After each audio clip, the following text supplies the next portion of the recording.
Hello everyone, welcome to बायोकरण और मैं करण वर्मा। और आज हम पढ़ने वाले हैं बायोलॉजी क्लास 10th का टॉपिक डेंटल कैरीज। लेकिन डेंटल कैरीज समझने के पहले हमें थोड़ा सा समझना होगा कि that what are the different structure of a normal teeth. ठीक है, तो मैंने यहाँ पर ड्रॉ करके रखा है। Yes, take out your pencil and copy and सबसे पहले आपको ड्रॉ करना है ये टीथ। तो खैर, ये टीथ को ड्रॉ करने के पहले एक बेसिक सी बात है जो हमारी आप देख पा रहे हो। एक चीज हमें समझना है कि हमें जानना क्यों है। ठीक है, तो अगर चैनल को आपने सब्सक्राइब नहीं किया तो सब्सक्राइब कर ले, वीडियो को शेयर करें, लाइक करें एंड अगर कोई दिक्कत हो तो जरूर से जरूर कमेंट करें। I will answer to it, don't worry. तो अगर आप दांतों को साफ नहीं कर रहे हैं, अगर बिना साफ किए खाना खा लेते हैं खुद को शेर या हाथी समझकर, तो वो बंद कर दे क्योंकि आप हैं इंसान। ठीक है, तो सबसे पहला बात, ये जो हम दांत साफ करते हैं, जैसे हम लोग बोलते हैं ना कि भाई शेर नहीं साफ करता, हाथी साफ नहीं करता, मैं क्यों करूं। Today we are going to know the reason behind it, कि क्यों करना है साफ दांत को। ठीक है, तो सबसे पहला जानना है कि what are the different structure of the tooth. And हम लोग जो आज पढ़ने वाले हैं डेंटल कैरीज, डेंटल का स्टैंड होता है डेंटिस्ट से, इसलिए डेंटिस्ट जो होते हैं it's a kind of doctor who is going to watch and treat your teeth. ठीक है, तो हम लोग डेंटल जो टर्म है वो टीथ से आता है। तो हमने स्ट्रक्चर पे आप देख पा रहे हो हमने क्या बनाया पर crown, neck and root. Crown मतलब सर का ताज, नेक मतलब ये पोर्शन, रूट मतलब जो जड़ें होती हैं। दांत में यही 3 पोर्शन होता है। ठीक है, और जब बात करी जाती है इसकी लेयर्स की, तो सबसे पहला देखो हमने यहां पर क्या बनाया है। सबसे ऊपर में एनामेल, जो कि सबसे hardest part of our body कहा जाता है। ये सबसे हार्डेस्ट पार्ट है, टीथ को शाइन देता है एंड वगैरह वगैरह। हम इसके बारे में डिस्कशन करते चलेंगे, हर एक पॉइंट को लिखेंगे। दूसरा क्या है, डेंटिन, ये जो second hardest part of the body है। ठीक है, उसके बाद हमारा पल्प कैविटी है, फिर हमारा गम है। पल्प कैविटी में सेंसरी नर्व्स है जो कि उन्हें न्यूट्रिएंट्स भी पहुंचाते हैं सेल्स को, जो टीथ के सेल्स उनको न्यूट्रिएंट्स पहुंचाने का काम। और दूसरा जो भी सेंस होता है, कभी पेन वगैरह वगैरह ये सारा कंटेंट होते हैं, उनको भी लेके जाता है वो हमारे बॉडी तक पहुंचाता है। That what we are doing actually. ठीक है, जो ऑर्डर्स जो मेंटेन हो रहे हैं वो सारी चीजें। उसके बाद जब आती है गम की बात, तो गम क्या है, तो गम वो चीज content it's cement like structure जो हमारे टीथ को एकदम पकड़ के रखता है और टीथ को एकदम दबा के रखता है हमारे जबड़े के साथ, जॉ के साथ। So this is a basic work. तो सबसे पहले हम लोग स्टार्ट करेंगे गाइस यहां से। तो हमने आपको बताया क्या स्ट्रक्चर ऑफ टीथ में, teeth has mainly 3 parts, crown, neck, root. And teeth के मेनली 4 स्ट्रक्चर होते हैं। ये 3 पार्ट है तो ये 4 स्ट्रक्चर है। पार्ट और स्ट्रक्चर में डिफर समझ में आ जाएगा आपको। फर्स्ट ऑफ ऑल जिनको दिक्कत नहीं होनी चाहिए, एंड हाँ जरूर से जरूर नोट डाउन करते चले, अपना नोट्स बनाते चले। उसके बाद देखिए हमने क्या लिखा है यहाँ पर, एनिमल के बारे में बताया है। तो हमने बताया कि एनिमल जो है कैप लाइक स्ट्रक्चर जो है वो सबसे क्राउन के ऊपर रहता है। See, it is a cap on the crown and a hard shining material. अगर आपके दांतों को जो चमक मिलती है ऐसे करके जो आप दिखाते हो, that is only due to your enamel present there. ठीक है, इसके बाद हमने क्या बोला है कि it is secreted by enameloblast और एमेलोब्लास्ट। ये सेल्स के क्वेश्चंस आपसे पूछे जाएंगे कि टीथ हमारा कौन सा सेल से आता है, तो इसके ये 2 नाम है, आप ध्यान रखिएगा, एनामेलोब्लास्ट और एमेलोब्लास्ट। एंड हाँ, दिक्कत नहीं होना चाहिए, क्वेश्चंस इससे आते हैं। तीसरा पॉइंट है हमारा, it is the hardest part of the body and is resistant to decay. ये सबसे हार्डेस्ट पार्ट है। अगर आपसे पूछे कि which is the hardest part of your body, that is what, your enamel. And हाँ, it is resistant to decay. Resistant to decay का मतलब क्या है, ये सड़ता गलता नहीं है, लेकिन इसे भी हम सड़ा देते हैं। See what is our talent actually. होता है ना, बच्चे में दांत सड़ गया, बड़ों को दांत सड़ गया, फिर दांत में क्या छेद हो जाता है, होल हो जाता है, जिसे हम कैविटीज, डेंटल कैविटीज करते हैं। Cavity stands for hole. ठीक है, so I hope you understand this. तो ये जो एनिमल का कंटेंट है आपको ये समझ के रखना है। अगर आपसे पूछा जाए कि what it is made up of, actually बोला जाता है क्या, एनिमल जो है कम से कम 92% इनऑर्गेनिक सब्सटेंसेस का बना हुआ है। खास करके इसमें कैल्शियम का कंटेंट ज्यादा रहेगा। कहीं भी हार्डनेस मिल जाए कैल्शियम होगा। अब इसमें कैल्शियम की कौन सी क्वांटिटी है, calcium phosphate, calcium hydroxide, calcium carbonate. इन तीनों चीजों से मिलकर और भी कैल्शियम का कंटेंट मिलकर ये पूरा का पूरा हमारा टीथ का एनिमल कंटेंट बनाता है, जो कि सबसे हार्डेस्ट पार्ट होता है हमारे बॉडी का। सो गाइस, जब बात की जाती है सेकंड हार्डेस्ट कंटेंट की of our body, that is what, dentin. Second hardest content है, एग्जैक्टली एनिमल के बाद वाले पोर्शन में रहता है और बोला जाता है it is the main part of the cell. क्योंकि जो सेल आपके एनिमल में कंजिस्ट थे और जो सेल आपके डेंटिन में कंजिस्ट थे, वो पूरा का पूरा इसी से प्रिपेयर होंगे। मतलब क्या, और हमने पर बताया कि it is secreted by odontoblast और osteoblast as it is a bony material. चूंकि ये बोनी मटेरियल है, बोनी मटेरियल समझने के लिए क्या, तो ओस्टियोब्लास्ट आपको याद होना चाहिए, क्लास 9 में हमने पढ़ा था कि which is known as the cell of the bone, that is what, osteoblast.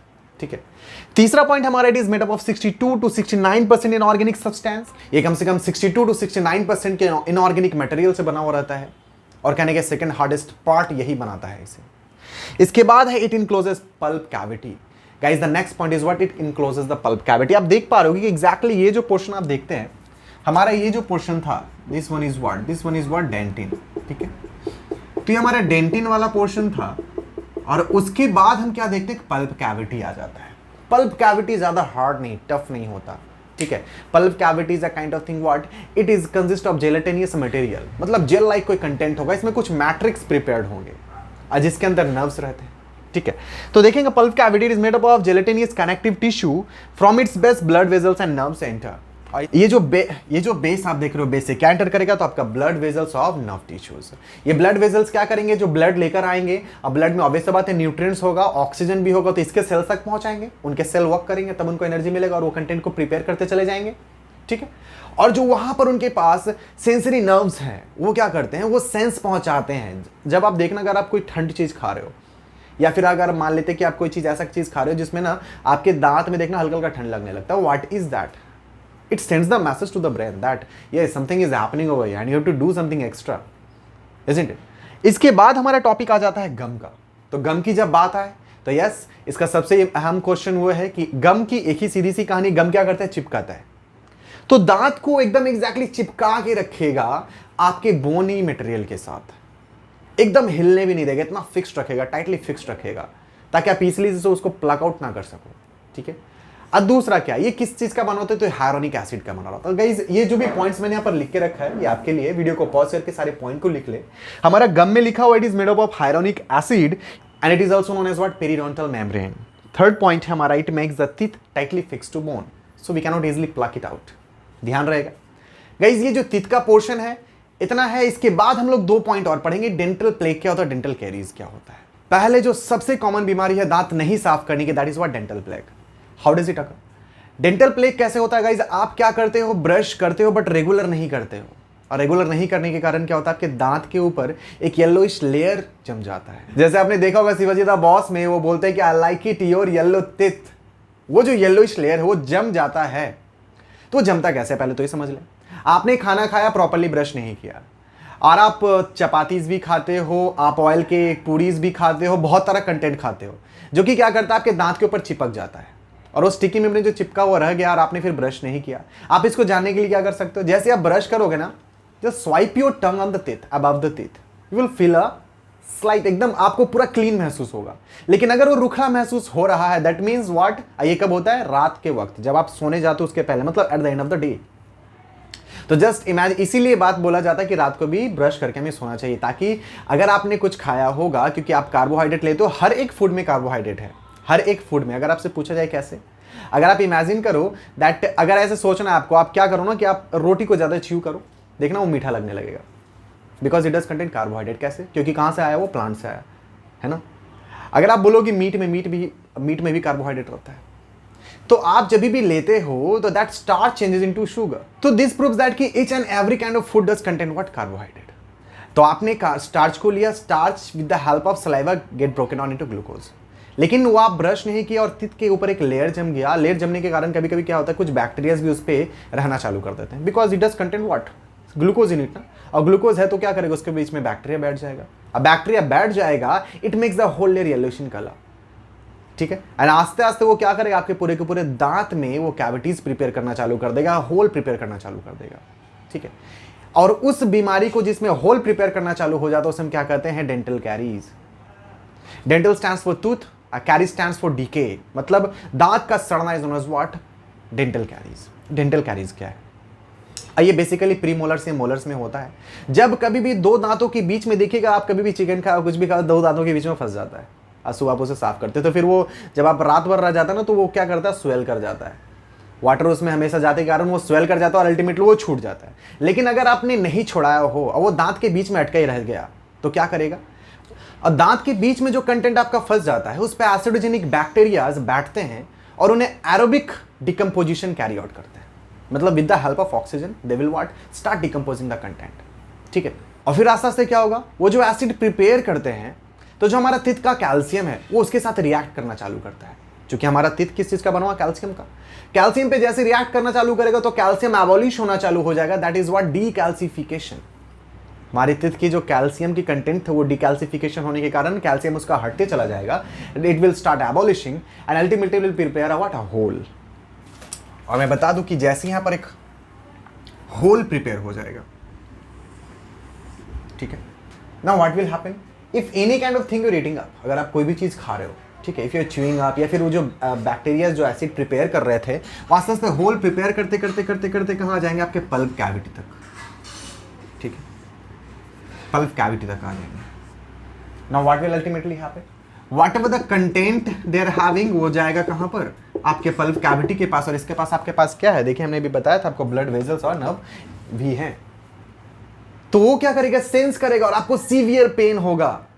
दांत में जो वो आपका हो गया hole, that is known as what, dental cavity, उसे हम कहते हैं कैविटीज, ठीक है, ध्यान रहेगा। अब ये जो हमारा कंटेंट प्रिपेयर हो गया, जिसमें आपका क्या होल एक पैदा हो गया और जिसमें आपके बैक्टीरिया रहने लगे, तो इसको उपाय क्या, आपको पूरा का पूरा दांत ही वहां से प्लक आउट करवाना पड़ेगा। इसलिए बच्चों में देखते होंगे मैक्सिमम बच्चे के दांतें सड़ जाती, कैसे, क्योंकि आप खाते हो चॉकलेट्स, फिर आप वगैरह वगैरह हेवी चॉकलेट्स को आप इट अप करते हो और वो क्या करता है, क्लीन नहीं कर पाता है, दांतों के बीच में सट जाता है, अटक जाता है, और बच्चे ब्रश नहीं कर पाते हैं। आप सुबह ब्रश करने उठाओगे तो मम्मी नहीं करना है मुझे, ठीक है, तो 3-4 चमाट लगा के उसको ब्रश जरूर करवाए, ठीक है, क्योंकि नहीं तो उसके दांतें सड़ जाएंगे। और आपने उसके दांतों को क्लीन करवाओगे, तो आप अगर उसके दांतों को क्लीन करवाओगे तो क्या बेनिफिट है कि उसकी दांतें बची हुई रहेंगी और साथ साथ में कोई तरह का डेंटल प्लेग या फिर डेंटल कैविटीज प्रिपेयर नहीं होगा। आई होप यू अंडरस्टूड किस तरह से अगर चॉकलेट ज्यादा खाने से दांतें क्यों सड़ती हैं। आई होप इसका भी आंसर आपको मिल गया होगा।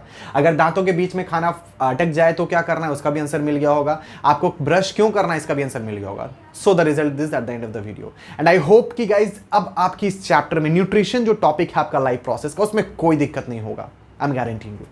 आप क्वेश्चन स्टार्ट करो सॉल्व करना, एक क्वेश्चन भी नहीं अटकेगा, दैट्स माई गारंटी। ओके, तो जुड़े रहें, चैनल को सब्सक्राइब करें, वीडियो को शेयर करें, जितना हो सके लाइक करें, एंड हाँ, जो भी नीडी पर्सन उन तक जरूर ये वीडियो पहुंचना चाहिए, बिकॉज एक ऐसा टॉपिक है जिसे बहुत कोई छोड़ देते हैं, but I am including the topic and it is really necessary, ठीक है। तो गाइज आराम से पढ़िए, कोई दिक्कत हो just give me a comment, I will try to answer each and every question, ठीक है। एंड हाँ, वीडियो पे कमेंट करने के पहले आप जरूर सारी वीडियोस को देख ले, उसके बाद कमेंट करें। That's all, thank you class.